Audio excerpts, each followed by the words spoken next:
A key hearing today in the case of the 4 University of Idaho students murdered in 2022. Bryan Kohberger is charged in the killings. The high-stakes hearing will decide what evidence will be allowed at his trial. ABC's Zareen Shaw has the details. Accused killer Bryan Kohberger arriving to court in Boise, Idaho today. Today's hearing to determine what the jury will hear and see. Make no mistake, these murders, whoever committed them, were brutal and were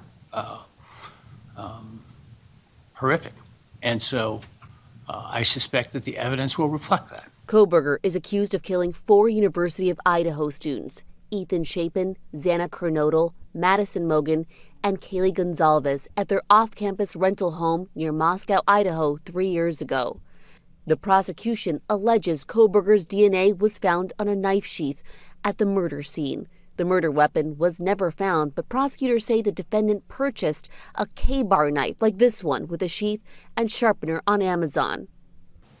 But it's not a bad act to purchase things on Amazon. The argument about the Amazon purchase is that that was prior to November 13th, 2022, for the purpose of making a plan. The defense wants Kohberger's family to be able to attend the trial.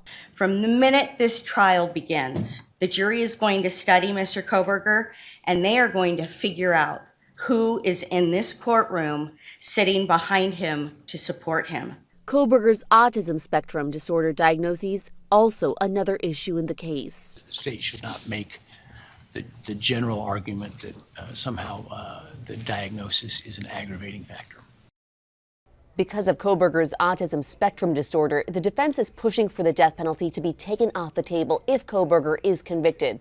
The trial is set to start later this summer. Zareen Shaw, ABC News, Los Angeles.